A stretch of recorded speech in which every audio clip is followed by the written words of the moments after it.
Hello guys, magandang umaga sa lahat. Good morning po. Yolanda Vlog, video for today. Diyan guys, nagbukas ako ng tindahan. Muulan pa. Umuulan guys. Oh, umuulan. Aga-aga umuulan.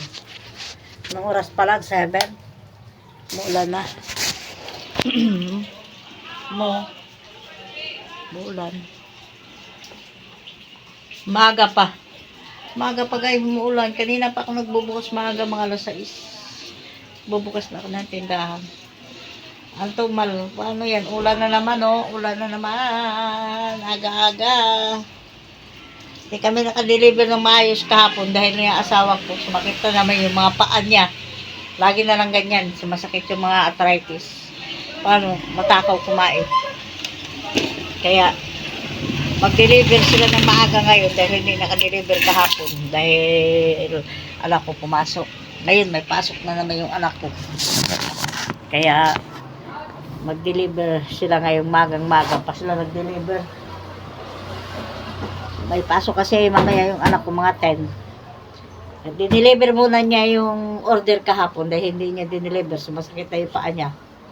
Kaya ngayon dineliver magang-maga. Ito, aga-aga ako nagbukas. Umulan naman. Sinabihan ko tawag nito, mag-repack ng uling dahil sabi ko dagdagan naman ng konti yung uling dahil medyo maliit ng konti. Sabi ko dagdagan yung uling. Huwag mo ipareha sa iba, sa'yo, kailangan dagdagan mong konti para medyo marami. Maliit lang yung pagkagawa ng uling kaya medyo matumal. Sabi ko dagdagan mo yung uling. Huwag mo ikatulad dati na mura ang uling ngayon mahal.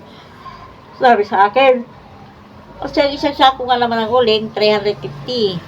Hindi naman masyado buo yun. Hindi lahat buo. Ang buo nun sa ibabaw lang. Kumbaga parang ano-anuhin niya lang. Siya lang kasi marunong mag-repack nun. Hindi na ako marunong mag-repack. Kaya kanina pa ako nagbukas magang-maga kahit pa paano nakabenta naman. Maga pa. Sabi ko sa kanya, mag-deliver na kasi nga may pasok yung anak.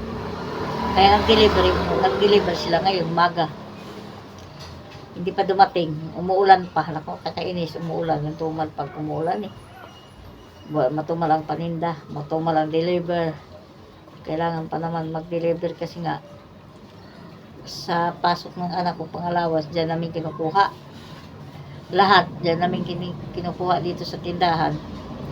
Hindi kami deliver, wala nga kaming parehas. Nagluluha kasi itong mata ko, nakakainis. Sorry guys, may ikukwento din ako sa inyo. Yung nakuha ko sangla guys, mga kalalabs, 280,000. Ang problema, yung may-ari, malaki yung utang sa tubig. 8,000 pala, hindi niya binayaran, nakasara pala yung tubig. Nagbayad nga naman daw siya, pero kalahati, hindi lahat. Kaya nagpunta kahapon yung nawasa, papuputol. Sabi ko, bakit naman ako magbayad yan? Hindi naman ako nakagamit, bago lang ako dito sa bahay na to. Sabi ko, dapat binayaran nila lahat yan bago sila umalis. Sabi ko, kasi lang naman yung tubig. Yung perang binigay ko sa kanila, 250,000. Sabi ko yung tubig, ipalagay natin, wala pang 10,000, dapat binayaran na niya cash para walang problema dapat sa nakatira.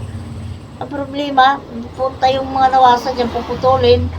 Pati ako napeperwisyo, Diyos ko po, sabi ko paano yan, wala kaming katubig-tubig. Sabi ko, bagong lipat lang ako, wala pa ako 1 bulan, linggo pa lang. Puputulin mo na yung tubig. Sabi ko nga ako sa nawasa, sa Maynila. Tapos isa pa, yung ilaw, may utang pa sila sa ilaw pala, hindi nila binabayaran. Sabi, bago ba yan? Sa lahat na lang yata, pinaperwisyo na kami na may-ari. Masyado yung may-ari kasi, yung tawag nito? Yung may-ari, bali ang nagsangla kasi ng bahay niya, yung pamangkin niya. Bali sa kanya, binigay sa pamangkin niya yung bahay na yan. Tapos nakikihati din naman sila, yung may-ari mismo. Pamangkin niya kasi yung nagsangla.